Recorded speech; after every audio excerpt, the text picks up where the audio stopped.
Hola, buenas tardes. Yo soy Elia Rifé, que soy R4 de Cardiología en el Hospital Vall y hoy voy a presentar un caso sobre una aortitis. Presento el caso de una mujer de 62 años con una superficie corporal de 1,5 metros cuadrados, sin alergias medicamentos desconocidas y fumadora, con una dosis acumulada de 25 paquetes año. También un aneurismo leve de una V diaria.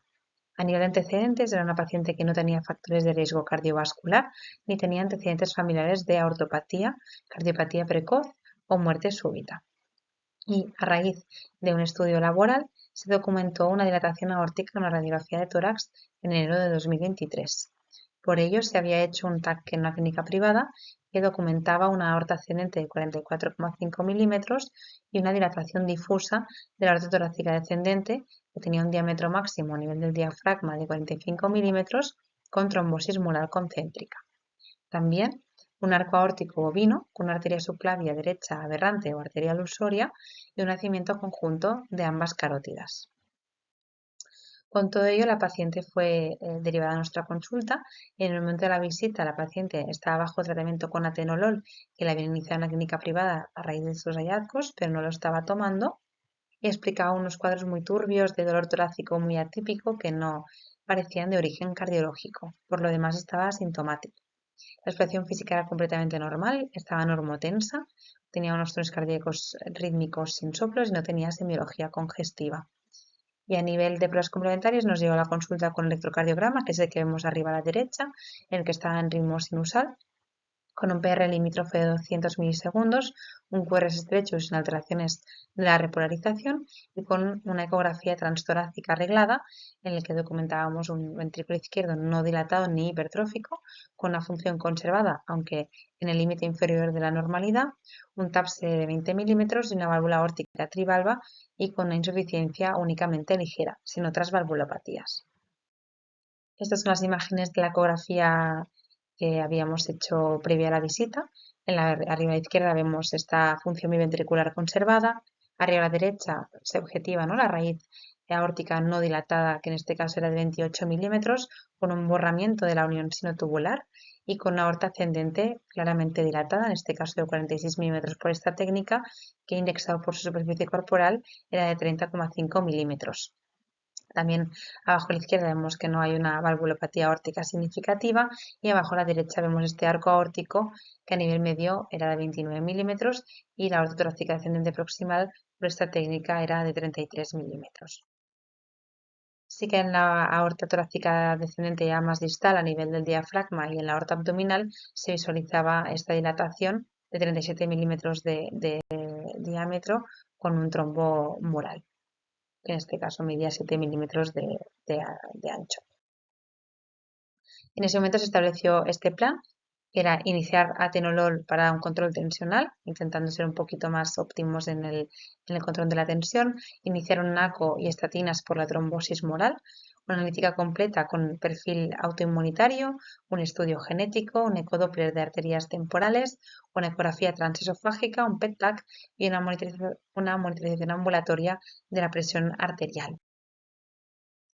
Esos son los resultados. A nivel de la analítica, destacar que tenía una VSG y una PCR ligeramente elevadas, una VSG de 55 y una PCR de 1,3, con marcadores de daño miocárdico, el NT-proBNP y la troponina I, que eran negativos. Y a nivel de la tuminidad tenía unos ANA ligeramente positivos, con un ratio de 1/80, pero el resto de anticuerpos fueron negativos, con un proteinograma normal. Y el estudio microbiológico también fue completamente normal, con todas las serologías solicitadas negativas. A nivel de estudio genético también fue negativo por todos estos genes que vemos en la diapositiva, que eran los genes que se testaron para ortopatías. La ecografía de arterias temporales tampoco detectó alteraciones en los segmentos explorados y en la monitorización ambulatoria de la presión arterial sí que es objetivo que había varias franjas horarias en las cuales estaba hipertensa la paciente, por lo cual se inició tratamiento con losartán a dosis bajas. La ecografía transesofágica, vemos aquí las imágenes, documentamos una válvula aórtica trivalva y normofuncionante y esta dilatación de la aorta ascendente que era de 46 milímetros y a nivel de la aorta torácica descendente, como vemos en la imagen de abajo a la derecha, visualizamos una dilatación con un diámetro de 37 milímetros y esta imagen de contraste espontáneo, que al administrar contraste nos permite ver muy bien este trombo mural, que en este caso tenía un grosor de 5 milímetros y una longitud, de 40 milímetros. En el PET-TAC un poco confirmamos estos hallazgos, ¿no? Vemos una aorta ascendente, en este caso de 50 milímetros, con un arco proximal de 38 milímetros, a nivel medio de 20 y a nivel del istmo de 32 milímetros, y una aorta torácica descendente proximal de 44 milímetros y a nivel distal de 47. Como vemos en la imagen de la derecha, un trombo mural, que en este caso tenía un grosor de 8 milímetros, a nivel de la aorta torácica descendente, en este caso a nivel diafragmático. Y en las imágenes de radiotrazador vemos esta hipercaptación mural en las zonas de mayor dilatación. En estas dos imágenes se ve que hay una hipercaptación de la pared que es circunferencial y que también objetivamos en este corte. En la visita de control, la paciente seguía asintomática con un buen control tensional y en este caso, por los hallazgos de las pruebas complementarias, sobre todo del PET-TAC, fue diagnosticada una probable aortitis, pero aún idiopática, ¿no? Es decir, sin una causa en ese momento clara. Y en este contexto fue derivada a medicina interna para completar un poco el estudio. En la primera visita de medicina interna, me hicieron la exploración física muy exhaustiva, siendo negativa por cualquier hallazgo de patología sistémica, y en este contexto se solicitó una nueva ecografía y una biopsia de las arterias temporales. En este caso, al repetir la ecografía, en este caso no solo de las arterias temporales, sino también de los troncos supraórticos, se documentó que en la arteria carótida común derecha había un engrosamiento difuso que era compatible con una probable vasculitis. En el resto de arterias exploradas no se encontró ningún otro hallazgo. Se realizó una biopsia de arteria temporal y la biopsia había hallazgos macro y microscópicos sugestivos pero no concluyentes en arteritis por células gigantes. Bajo el diagnóstico o la orientación diagnóstica de una artritis asociada a artritis de células gigantes, se inició tratamiento inmunosupresor con prednisona a dosis de miligramo kilo día y metotrexato a dosis de 15 miligramos semanales. En la evolución, la paciente desarrolló una disnea progresiva hasta hacerse de reposo. En la visita, la exploración física continúa siendo completamente anodina. El electrocardiograma sí que muestra una taquicardia sinusal, pero sin otras alteraciones de interés. La ecoscopia no visualizó ocupación pleural ni derrame pericárdico y una valvulopatía aórtica que era ligera, era estable. Se realizó un angioTAC que descartó TEP y que no mostró alteraciones relevantes en el parénquima, un ET-proBNP que fue negativo y el contexto clínico era una época de invierno, se realizó una PCR de virus respiratorios que también fue negativa. Con todo ello, se acabó orientando el caso como una disnea secundaria al metotrexate y se empezó a reducir la dosis hasta que finalmente se tuvo que retirar por intolerancia. También se fue disminuyendo progresivamente la dosis de los corticoides hasta mantener una dosis de prednisona de 5 miligramos al día. Y todo ello se solicitó una espirometría que se realizó meses más tarde, pero que ya os adelanto que el resultado fue que la paciente tiene un EPOC enfisematoso severo que también podría justificar la clínica claramente.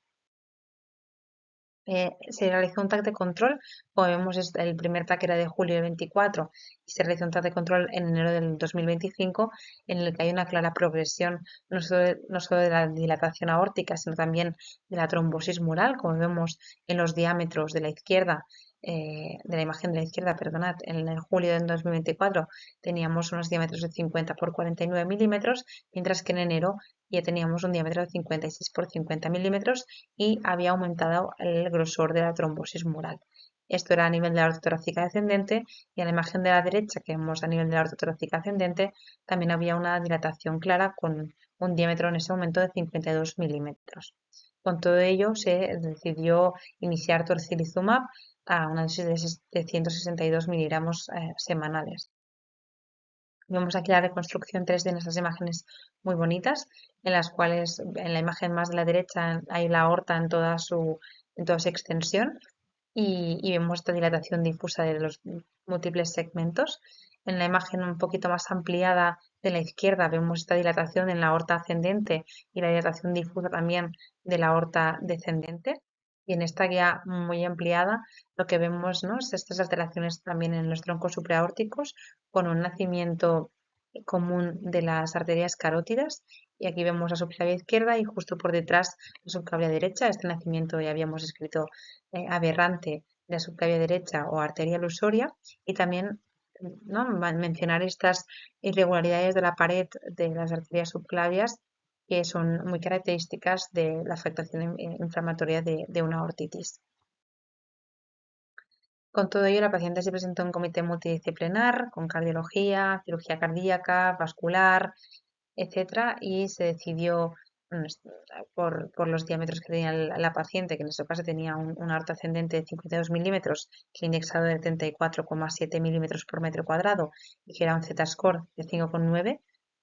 Se decidió inicialmente intervenir sobre la aorta ascendente y el arco aórtico, que esto se realizó ahora a principios de mayo de 2025, mediante una colocación de una prótesis Toraflex y que transcurrió sin incidencias, y la paciente está pendiente de valorar en un segundo tiempo un abordaje sobre la rototóracica descendente y abdominal, que hay que acabar de comentar si se realizará una cirugía abierta o bien una cirugía endovascular, dado que el contexto inflamatorio nos hace un poquito más decantar hacia la opción de la cirugía abierta. Y ahora, para finalizar, nada, 4 pinceladas sobre la aortitis. Sabemos que es un espectro de patologías en los cuales encontramos una inflamación de la pared aórtica y que puede tener múltiples causas. Principalmente se clasifican en infecciosas y no infecciosas. Y dentro de las no infecciosas vemos que hay muchas patologías, sobre todo sistémicas, a destacar la artritis de células gigantes en nuestro medio y la artritis de Takayasu en zonas más de Asia y pacientes más jóvenes. También hay sarcoidosis, enfermedad por IgG4, BSET, etc. En pacientes que no alcanzamos a encontrar una causa clara, se quedan como aortitis idiopáticas. Esta afectación es más frecuente en mujeres y de más de 50 años. Y a nivel histológico, lo más frecuente es la infiltración por células gigantes o granulomatosis. La sintomatología puede ser muy variada, desde pacientes como a nuestro paciente que están completamente asintomáticos hasta pacientes con disnea, dolor torácico y pacientes que debutan con síndromes aórticos agudos con la mortalidad que ello conlleva. El diagnóstico, como hemos visto, es largo, requiere de múltiples pruebas y de ir excluyendo otras patologías para finalmente obtener este diagnóstico. Y tenemos la parte analítica, la elevación de aracnocefes aguda es algo que encontramos a menudo, pero es un hallazgo muy inespecífico que no se correlaciona con la actividad de la enfermedad, y también podemos encontrar algunos biomarcadores. A nivel radiológico, se ha consensuado que un engrosamiento de más de 2-3 milímetros por TAC en ausencia de aterosclerosis es muy sugestivo de una aortitis, y también la captación vascular circunferencial en el PET-TAC, que tampoco hay muy claro cuál es el umbral para considerar que sea significativo, pero la mayoría de centros acaban utilizando una captación mayor hepática para considerar que es significativa. La artritis por células gigantes sabemos que es una vasculitis de mediano y gran vaso y que es una respuesta inmunitaria a un trigger que aún no hemos podido identificar. La afectación aórtica oscila entre un 33 y un 65% de las series, y sabemos que entre un 10 y un 15% de los pacientes con artritis de células gigantes tienen ectasia o aneurisma aórtica al diagnóstico. Por tanto, hay que ser bastante agresivos a la hora de buscar esta patología. Según las recomendaciones de la Asociación Reumatológica, la EULAR, el PET-TAC es la prueba de imagen indicada para detectar la afectación extracraneal, y la normalización de la captación en el PET-TAC solo se alcanza en un tercio de los pacientes. Para el tratamiento de la vasculitis se recomiendan corticoides a dosis de miligramo kilo día con descenso paulatino posterior. Y sabemos que a estos tipos de pacientes muy a menudo se asocian fármacos inmunosupresores tipo metotrexato, azathioprina, ciclofosfamida, pero que realmente han tenido resultados controvertidos en los estudios. El tocilizumab, que es un anti-IL-6, alcanza una rápida y mantenida remisión a nivel clínico y analítico, pero más lenta y menor a nivel de las pruebas de imagen. Este efecto del tocilizumab se puede ver muy bien en estos gráficos de esta diapositiva. En el gráfico de la izquierda vemos los pacientes a los 6, 12 y 24 meses del tratamiento con tocilizumab y en las pruebas de imagen, en las columnas más grises, los pacientes que han alcanzado una mejoría, con columnas negras, los pacientes que se considera que han alcanzado la remisión. Como vemos, la mayoría de los pacientes con tocilizumab alcanzan una mejoría importante, pero la remisión solo se alcanza a los 24 meses en un 31,8% de los pacientes. Esto por pruebas de imagen. En el gráfico de la derecha hay la comparativa entre los pacientes en los que se utilizan los criterios de Euler para valorar la remisión y los criterios simplemente de imagen o la suma de ambos. Como vemos, los pacientes que se utilizan los criterios de Euler, que son criterios clínicos y analíticos, los pacientes con la remisión a los 24 meses son del 81,4%. Pero cuando tenemos en cuenta las pruebas de imagen, este porcentaje cae en picado y se asemeja, ¿no? Es el mismo que vemos antes, que es este 31,8% a 24 meses. Esta es la bibliografía y muchas gracias. Espero que el caso haya sido de vuestro interés.